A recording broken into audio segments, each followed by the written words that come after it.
Bonjour à tous et bienvenue dans cette nouvelle vidéo. Aujourd'hui on va parler des caladiums puisque j'ai plein de questions en ce moment sur les réseaux, sur les caladiums, notamment sur l'achat de tubercules puisque le caladium est une plante à tubercules que l'on plante, on va dire au printemps quand les températures commencent à être douces. Donc moi je vais pas les planter tout de suite, le caladium vraiment il aime être au chaud. Donc si vous avez une pièce vraiment chaude par exemple, exposée sud-ouest ou une petite serre pour créer pas juste une humidité mais vraiment un effet de serre, donc réchauffer voilà, le terreau où vous avez planté vos tubercules, ou bien si vous avez un espace au-dessus du chauffage qui fonctionne encore, ça peut marcher.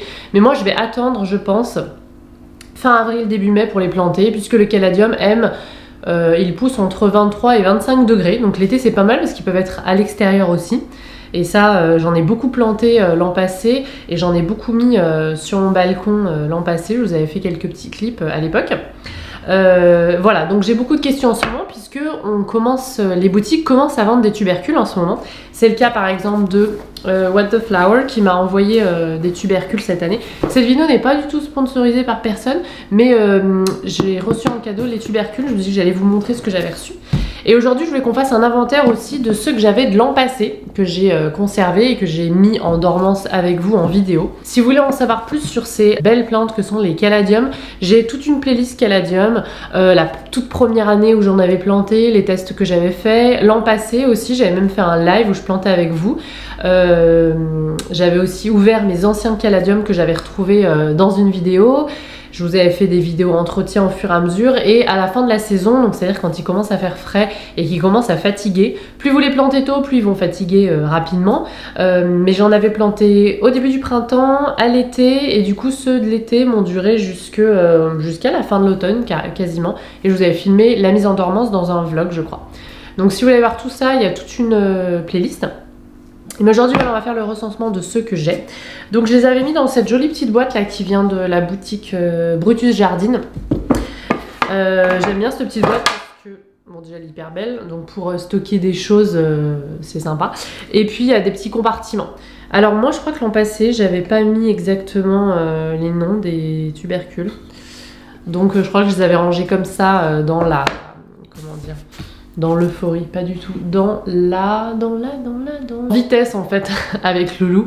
Ce que j'aime beaucoup la saison des tubercules, c'est un peu comme quand on met le sapin de Noël pour Noël, ça annonce vraiment le printemps et même l'été puisque du coup voilà ils aiment vraiment des températures chaudes. Mais à la fin j'aime bien aussi les mettre en dormance pour les retrouver l'année prochaine, ça me refait de la place à la maison. Et c'est la promesse de nouveaux tubercules bien beaux et plein de couleurs. Enfin vraiment c'est des plantes qui sont magnifiques. J'en ai mis d'ailleurs sur ma couverture de mon livre Végétaliser votre intérieur avec Marion Botanical parce qu'en fait ça c'est le Rhapsody je crois, ou peut-être le Fiesta, non c'est le Rhapsody puisque il y a tout un liseré vert tout autour. En fait lui il était encore sur mon balcon fin septembre, c'est quand on a shooté la couverture avec ma photographe Mélanie Bultez. Et du coup on s'est dit qu'on allait le mettre à l'intérieur pour la séance photo qui a eu lieu devant mon canapé juste ici. On s'est dit on allait mettre un petit pop de couleur et on me demande souvent quelle est cette plante sur la couverture.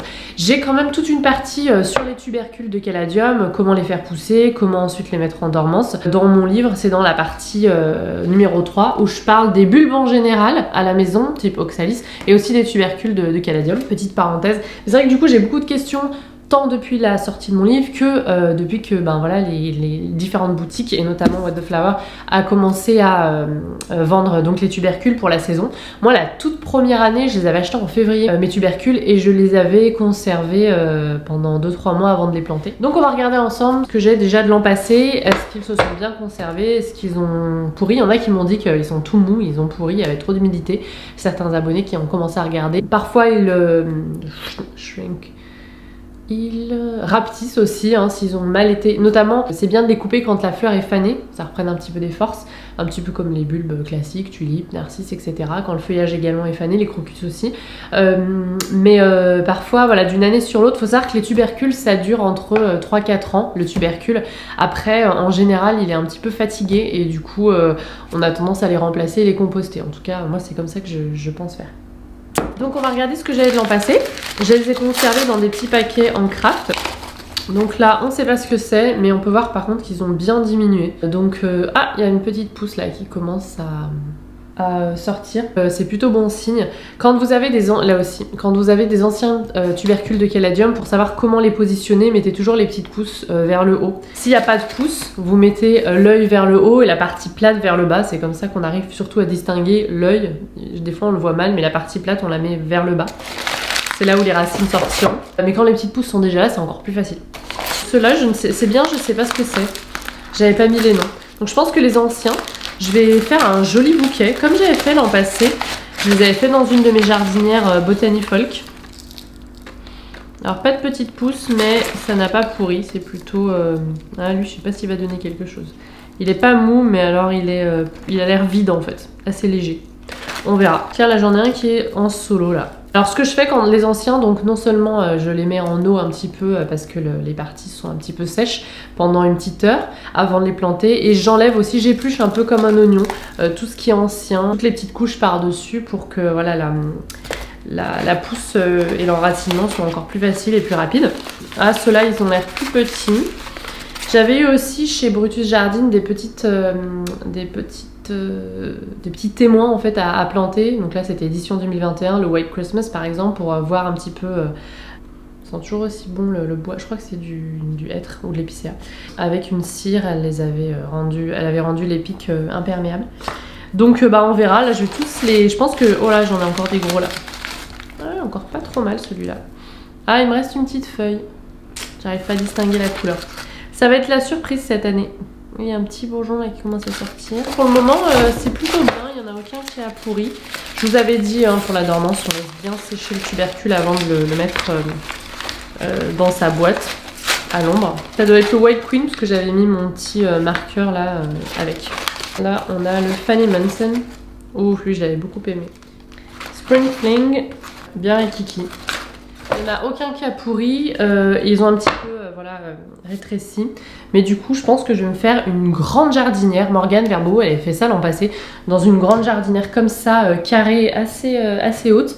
Et ça, c'est vrai que sur le long terme, pour les faire sortir, vous pouvez mettre dans un petit bac ou un petit pot, mais ensuite lorsqu'ils sont sortis et les garder assez longtemps dans toute la saison, les mettre plus profond dans des jardinières plus profondes, c'est vraiment mieux, les tiges se portent mieux et sont un petit peu plus robustes, elles ont plus de place pour établir en fait le système racinaire.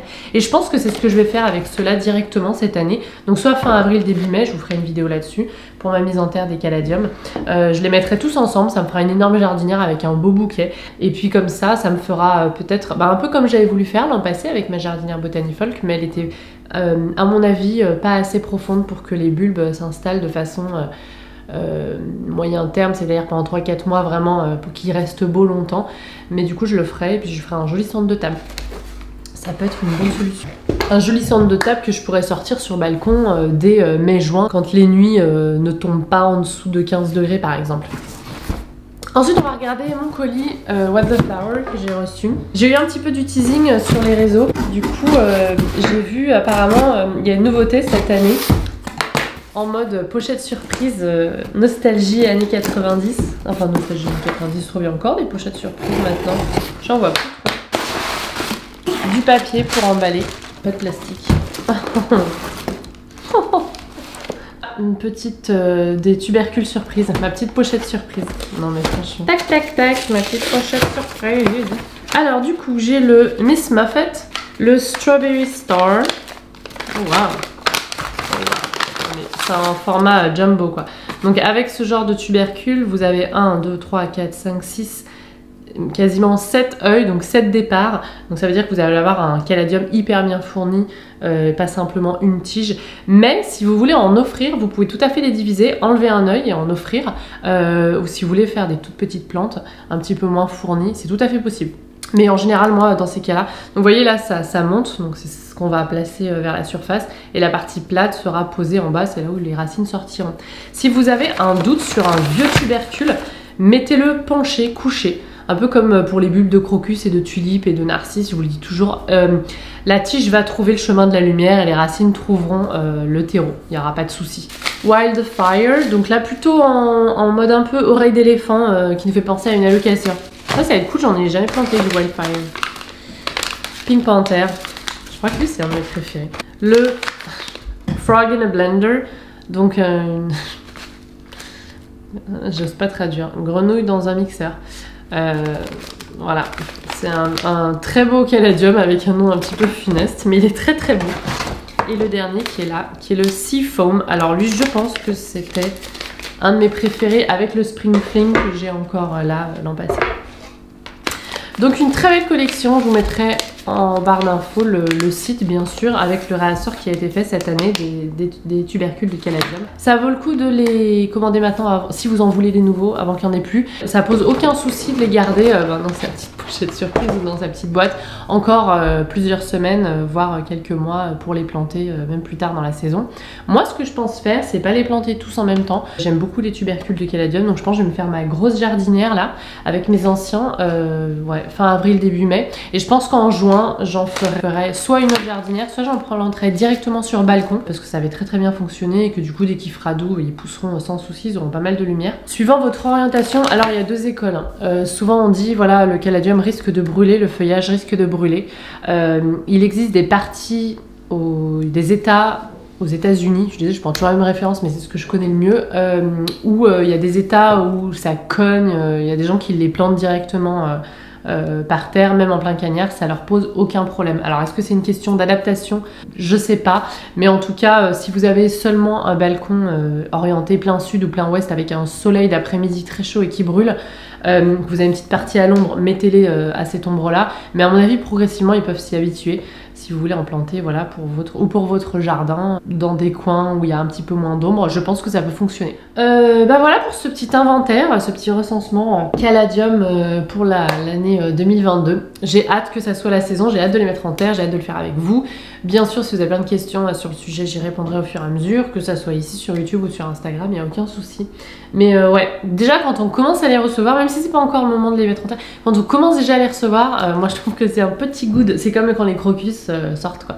Il y a le petit goût de ça y est, c'est bientôt la fin de cet hiver infernal à tout point de vue, pas juste au point de vue météorologique. Donc voilà. Bah écoutez, j'espère que cette vidéo vous aura plu. Si c'est le cas, n'hésitez pas à mettre un petit pouce en l'air et à vous abonner à la chaîne pour ne rater aucune vidéo. Et je vous dis à la prochaine.